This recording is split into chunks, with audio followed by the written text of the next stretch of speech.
નમસ્કાર 7 news and વ્યૂઝમાં આપનું સ્વાગત છે। હેરિટેજની હિમાયત એ છે આજે વર્લ્ડ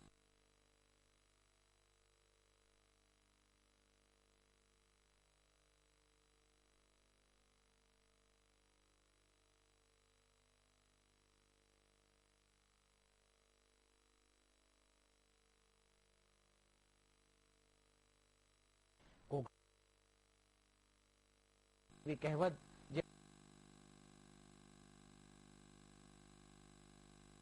ખાસ કરીને વાત કરીએ તો હેરિટેજ સિટી તરીકે જો એને દરજ્જો મળે તો એક બહુ મોટું બહુમાન થયું કહેવાશે ગુજરાતનું, કારણ કે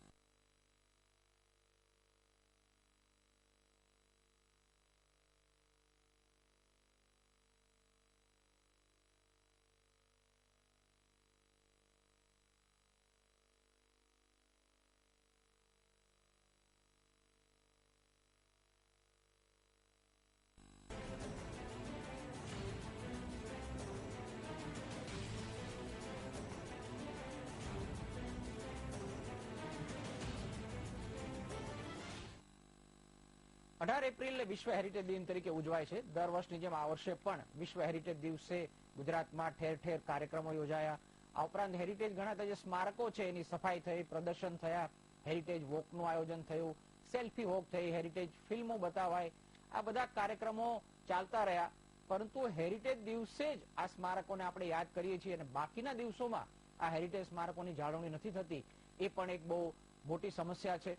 અને માત્ર દિવસો હેરિટેજ દિવસ આવે ત્યારે સફાઈ થાય, બાકીના દિવસોમાં પણ આ સફાઈ થવી જોઈએ।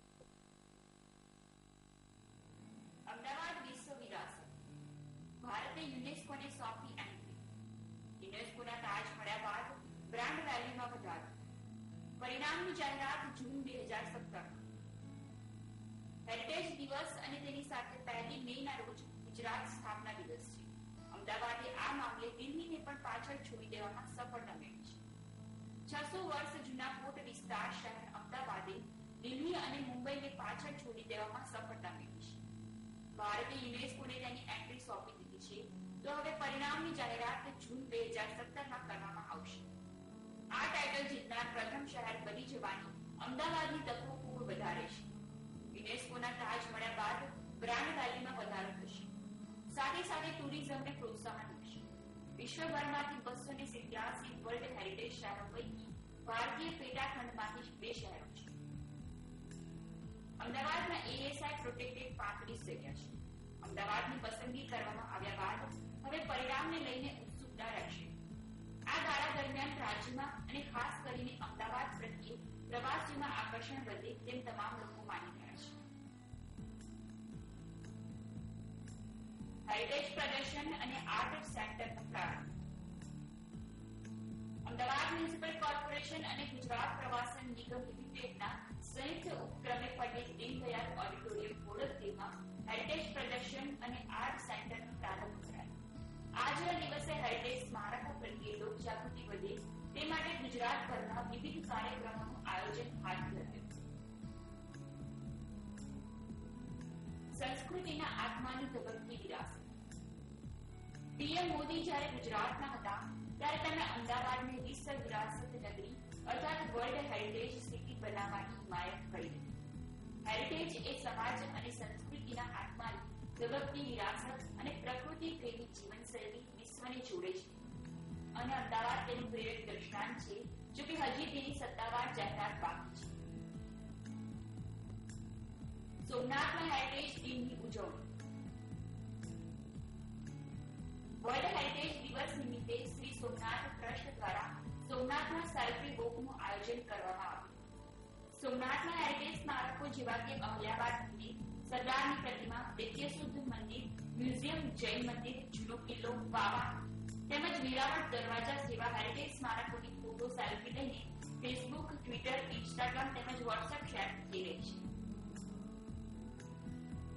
સોમનાથનો ઐતિહાસિક વારસો।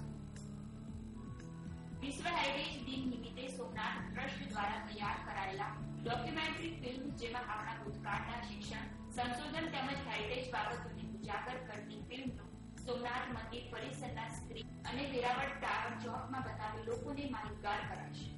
જો કે મુખ્ય ઉદ્દેશ ગુજરાતના વૈભવી અને ઐતિહાસિક વારસાને વિશ્વ ફલક પર મૂકવાનો છે. Bureau report 7 news and views. હેરિટેજની હિમાયત આ સબ્જેક્ટ પર ચર્ચા કરવા માટે બે મહેમાનો આપણી સાથે જોડાયા છે. અત્યારે ગિરીશભાઈ મિસ્ત્રી આપણી સાથે જોડાઈ ગયા છે, હેરિટેજના એક્સપર્ટ છે અને અમદાવાદને હેરિટેજનો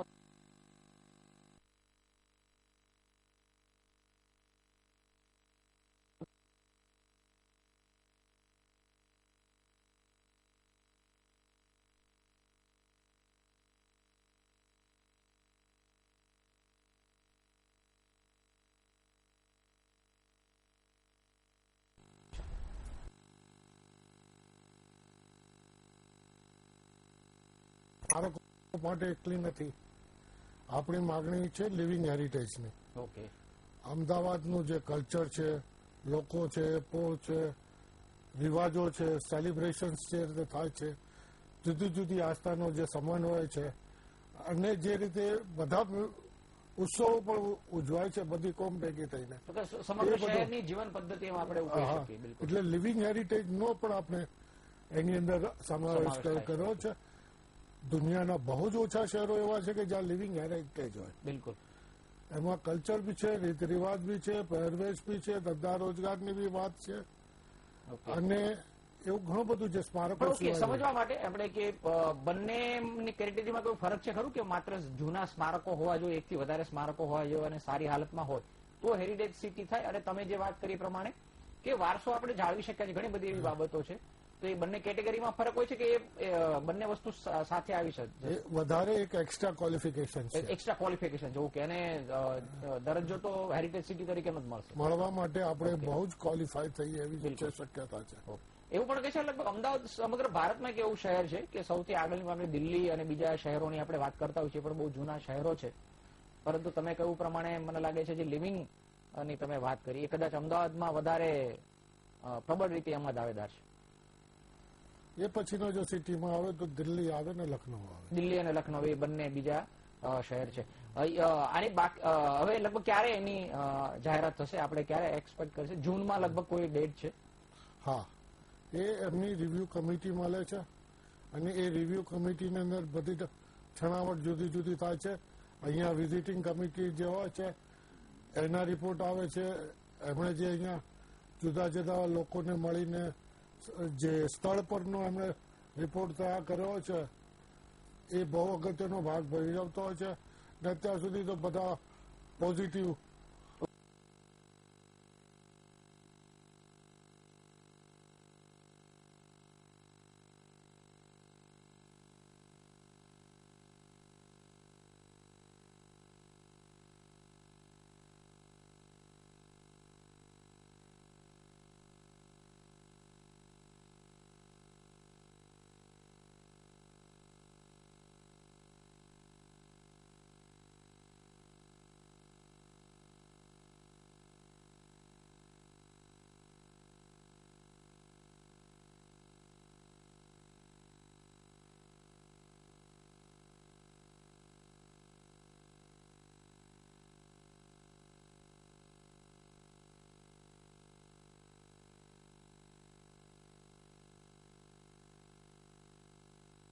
એ સાથે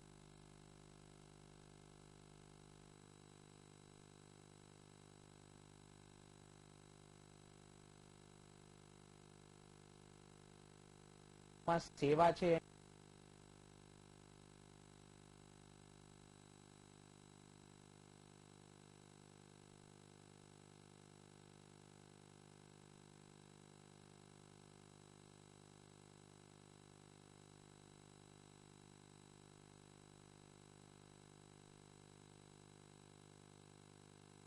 અમદાવાદ યુનિવર્સિટીએ હેરિટેજ મેનેજમેન્ટનો પોસ્ટ ગ્રેજ્યુએશન લેવલનો પણ અભ્યાસક્રમ શરૂ કર્યો છે અને એનો પણ રિસ્પોન્સ ઘણો સારો છે ને હેરિટેજ નિષ્ણાતો જાતે જ એમને પ્રશિક્ષણ આપે છે.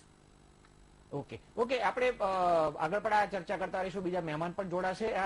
જે દિવસ છે આજનો એનું પણ શું મહત્વ છે અને અમદાવાદને કઈ રીતે હેરિટેજ સિટીનો ફાયદો એ પણ આપણે નિહારિકા શાહ પાસે સાંભળીએ, હેરિટેજના એક્સપર્ટ છે.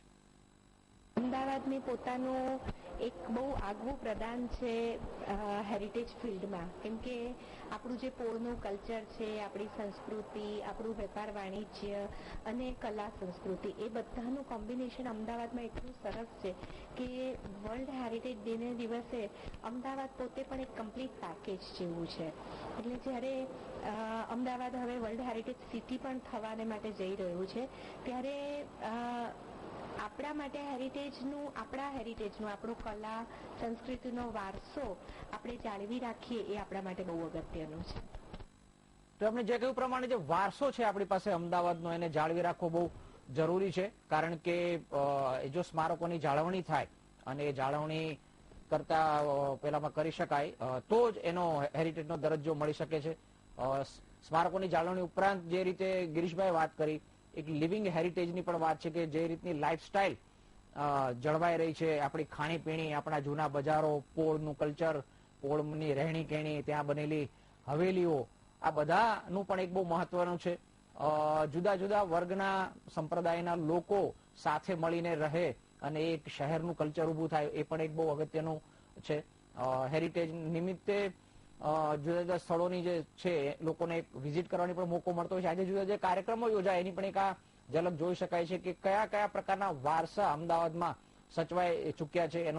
એનું એક એક્ઝિબિશન પણ રજૂ થયું હતું અને એનો લાભ બહુ મોટી સંખ્યામાં લીધો હતો. બીજું એક જે આ એક નવું ક્ષેત્ર ઊભું થયું છે, ટુરિઝમની જે વાત કરી, એની સાથે કરિયર પણ સંકળાઈ શકે છે. હેરિટેજમાં એક કરિયર પણ યુવાન બનાવી શકે છે જેમને પોતાના વારસામાં રસ હોય તો. એટલે આ કેટલીક એવી બાબતો છે કે જેનો ચોક્કસ શહેરને ફાયદો થશે, સમગ્ર ગુજરાતને પણ એનો ફાયદો થઈ શકે છે. વધારે એક ગેસ્ટ પણ આપણી સાથે જોડાયા છે, સુવામિયા કાદરી, આપનું પણ ખૂબ ખૂબ સ્વાગત. અમે થોડા સમય પહેલા જ ગિરીશભાઈ સાથે ચર્ચા કરતા હતા કે અમદાવાદને કેટલી શક્યતા છે હેરિટેજનો દરજ્જો મળે, અને દરજ્જો મળે તો આપણા શહેરને શું શું ફાયદો થઈ શકે છે. અમદાવાદ ખરેખર ખૂબ જ મજબૂત શહેર છે એ બાબતે, કારણ કે તમે જે રીતે એની વિરાસત છે, આપણે રાઈટ ફ્રોમ સરખેજના દરગાહથી લઈએ, પછી હરિસિંહના દેરાને લઈએ, પછી અડાલજ સુધી પહોંચીએ તો એ વાવને લઈએ, અને એની પાછળની બધી કહાનીઓ જે રીતની છે આખી, એના ઉપરથી એવું લાગે કે અમદાવાદ શહેર ખરેખર. અને હજુ મને થોડો અફસોસ એટલા માટે છે, જેટલી બી સરકારો આવી બધી, કે પહેલા છે ને એક બસ ચાલતી હતી કે જેમાં અમદાવાદ દર્શન કરાવતા હતા બાળકોને, અને સ્કૂલોમાં ખાસ સ્કૂલોમાંથી ક્લાસીસ ભરી ભરીને એ બસમાં જતા હતા અને અમદાવાદના દર્શન કરાવતા હતા. એ વખતે સૌથી મહત્વનું જે હું જોઈ શકું છું એ હતું કે કોમી એકતાનો જબરજસ્ત મેસેજ થતો હતો એમાં. એ વખતે બાળકને એ બાબત નહોતી કહેવામાં આવતી કે આ કોનું છે ને આ કોનું છે, આ આપણો વારસો છે, આપણી વિરાસત છે. એ બાબત પર એકદમ વધારે ભાર આપવામાં આવતો હતો. અને એ પરિસ્થિતિમાં હું એમ માનતો હતો કે આ શહેર નો તાતા વાણામાં જે વણાયેલું હતું, કારણ કે અત્યારે બી વણાયેલું છે એ રીતે, એટલે એ જે પોળોમાં લઈ જતા હતા, દરગાહ પર લઈ જતા હતા, મસ્જિદોમાં લઈ જતા, એટલી કે આખી એક મુવમેન્ટ જે હતી ને, અને એ મુવમેન્ટ જે તૂટી છે ને, એના લીધે ઘણું બધું નુકસાન થયું છે. ઓકે ગિરીશભાઈ, એ બી વાત કરી તમે, આપણે ચર્ચામાં તમે જે લિવિંગ વાળી વાત કરી હતી, કદાચ એ જ આમાં એનો ઇશારો છે કે લોકો આજે પણ એકબીજાની સાથે રહી રહ્યા છે. એ વસ્તુનો નવી પેઢીને પણ જો અંદાજ આવે તો એનો એક બીજા બી ફાયદા છે, શાંતિ અને સૌ સહકારથી રહે. એ ઉપરાંત એક કલ્ચર ઉભું થાય છે શહેરનું, અને શહેરની પોતાની ઓળખ પણ બનતી હોય છે. એટલે ગિરીશભાઈ, તમે માનો છો આ બધી બાબતો પણ બહુ અગત્યની છે? ખૂબ જ અગત્ય, ખૂબ જ અગત્ય. Harmonious living is greatest thing in the world. અને એ તો અમદાવાદ જેવું ક્યાંય નહીં મળે. હવે હું જે કદાચ ન ગમતી વાત કરું તો તમે જો કે ક્યારેક કરફ્યુ લાગ્યો હોય તો રોડની આ સાઈડ જ પેલી બાજુ નોર્મલ હોય. ઉપરાંત એકબીજાને કરફ્યુ જેવા સમયમાં એકબીજાને મદદ પણ લોકો કરતા હોય છે, પોતાના પડોશીઓને મદદ કરતા, એ પણ એક વારસો છે. આ કઈ આસ્થાનો માનવી છે કોઈ જોતું જ નથી. બિલકુલ. It is a greatest in Ahmedabad. એટલે ટૂંકમાં એ પણ આપણે એ વસ્તુને પણ હેરિટેજના પેલામાં લઈ લેવી જોઈએ કે આ એક જે કલ્ચર હતું એ પણ આપણે બચાવવું જોઈએ, અને એનો ફાયદો. બીજું એક ફાયદાની પણ આપણે વાત કરી કે ટુરિઝમનો સીધો આપણે ફાયદો થઈ રહ્યો છે. ઉપરાંત જો હેરિટેજ સિટીનો દરજ્જો મળે તો કદાચ વધારે સારું ફંડ પણ મળતું થાય, વધારે ફંડ મળે તો જે સ્મારકોની અત્યારે જાળવણી થાય છે એને આપણે વધારે સારી રીતે કરી શકાય. મારા મત મુજબ એ ઉપરાંત જે આર્ટિસ્ટ છે ને, ક્રાફ્ટમેન, એ જે કઈ પ્રોડક્ટ મળે છે, પ્રોડક્ટને જે પ્રમોશનલ એ પણ એક વધારાનો ફાયદો છે. એટલે ટ્રેડિશનલ જે આર્ટ એન્ડ ક્રાફ્ટ છે એને પણ પ્રમોશન. ઓકે, એને પણ પ્રમોશન છે. કાદરી સાહેબ, એમણે જે વાત કરી કે ટુરિઝમને પ્રમોશન મળે છે, આર્ટિસ્ટને પણ એમાં પ્રમોટ મળી શકે છે. બીજું, કદાચ જે ભૂતકાળનો એક વારસો છે એને જાળવવાની આપણે વાત કરીએ તો એક સારો વારસો ઉભો કરવાની ભાવના પણ આપણામાં ઉભી થઈ શકે છે. આમાં છે ને વારસો કલા સંસ્કૃતિનો બંધાલો છે. હવે જયારે કલા સંસ્કૃતિની વાત કરીએ તો આપણે દિલ્હી શહેરની વાત કરીએ, માની લો તો દિલ્હી શહેરમાં અમીર ખુસરુ સાહેબ માટેનો આખો એક સપ્તાહ ઉજવાય છે અને એમાં ગઝલો અને જે રીતે આખો કાર્યક્રમ મુઝફ્ફર અલી શાહ અને મોટી મોટી હસ્તીઓ બેસીને અને ત્યાં કરે છે, વિચ ઇઝ વેરી ઇમ્પોર્ટન્ટ. એટલે એ એવી જગ્યાઓમાં કરવામાં આવે છે જ્યાંથી લોકો ટીવી થકી, મીડિયા થકી પણ એ આખી વસ્તુને નિહાળી શકે કે આપણો વારસો કેવી રીતનો છે, કઈ રીતનો છે. જેમ કે આપણે વડનગર, આજે વડનગરમાં ઘણું બધું એવું છે, ફેસ્ટિવલ કરીએ છીએ, પણ ત્યાર પછી જે માર્કેટિંગ પોઈન્ટ ઓફ વ્યૂ થી જે થઈ ગયું છે ને, આને તમે છે ને આને તમારે જેને સંસ્કાર સાથે જોડવું પડે.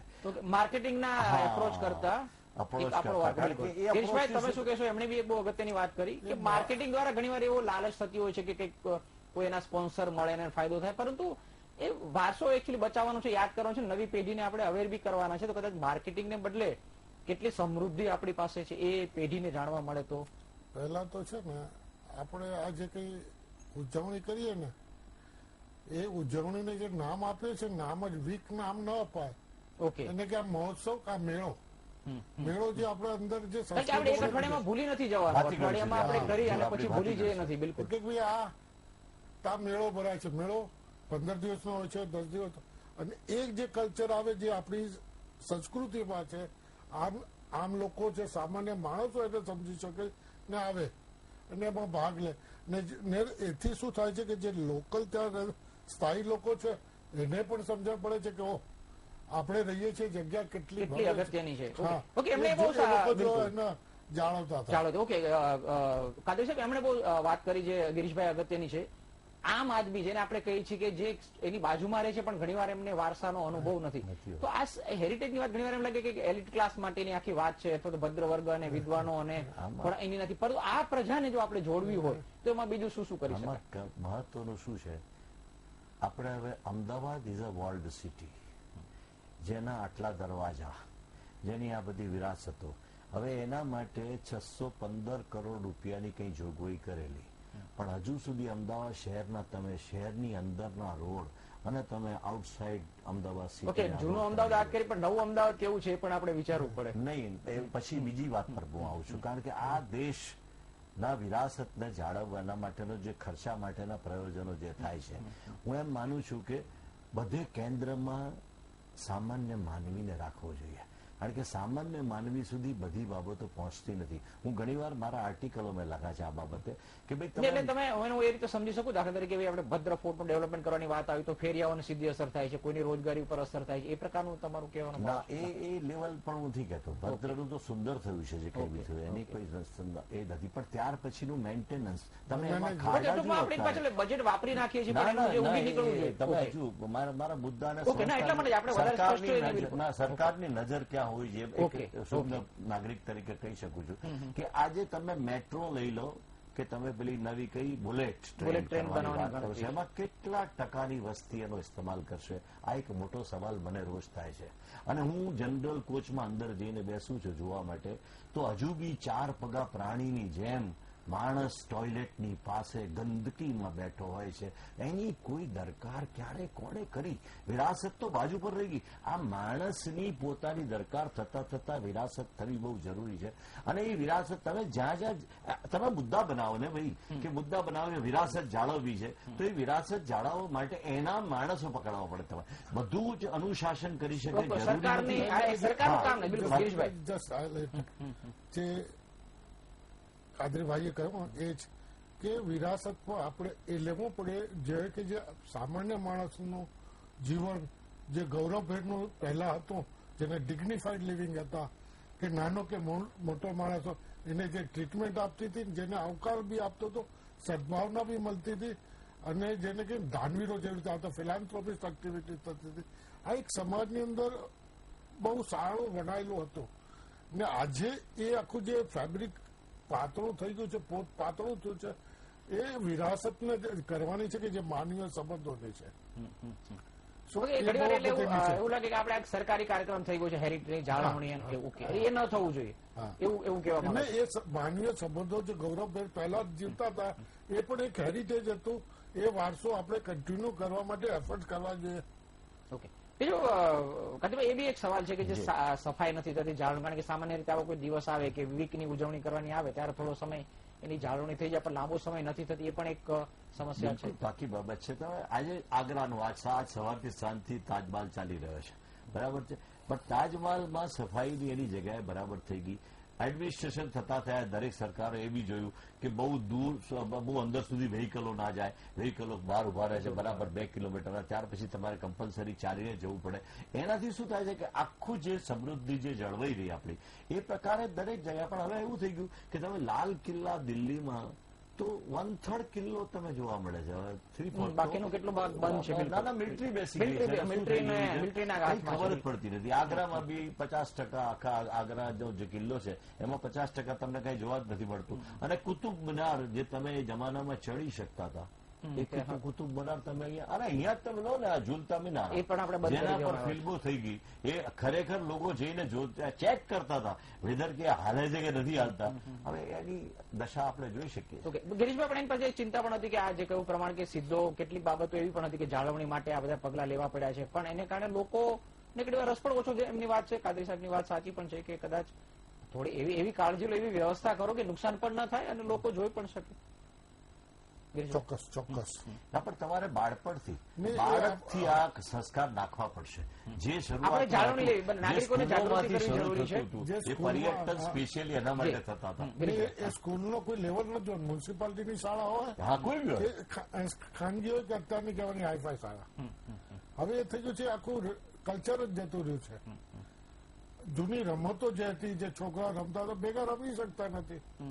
અને જે અત્યારે આપણા જે નગર નિયોજનના જે કાયદા છે એને તો નગરીય કાયદોની તમે સારી ગિરીશભાઈ ઘણી વાર એવી સવાલ થાય છે એની સામે કેટલી વખત દાખલા તરીકે હેરિટેજ હોય તો એને અમુક મીટરમાં બાંધકામ ન થવું જોઈએ, પણ એમાં પ્રેશર આવતું હોય છે કારણ કે એક આખી કમર્શિયલ એક્ટિવિટીની સામે થતી હોય. એમાં શું કરી શકાય ગિરીશભાઈ? આપણે કમર્શિયલ એક્ટિવિટી થાય, લોકો નુકસાન પણ ન થાય, પણ હેરિટેજ વધારે જરૂરી છે, એમાં આપણે શું રસ્તો કાઢી શકીએ? એમાં રસ્તો તો કાંઈ કાઢી શકાય નહીં. જે નિયમ કર્યો છે એનું કડક પાલન કરવું પડે. એનું પાલન કરવું છે, કારણ કે અમુક વસ્તુને જે જોવા માટે જે અંતર જોઈએ એ જોઈએ, એની બેકગ્રાઉન્ડમાં જે આકાશ જોઈએ અને એને જો બેકગ્રાઉન્ડમાં જોઈતા હોય અને હાઈરાઇઝ બિલ્ડિંગ થયેલા હોય કે એને ડિસ્ટર્બ કરતા હોય તો તમે એને આખું બગાડી જ રહ્યા છો. ઓકે, તો એમાં તાજમહાલ કેમ આટલો એ થાય છે?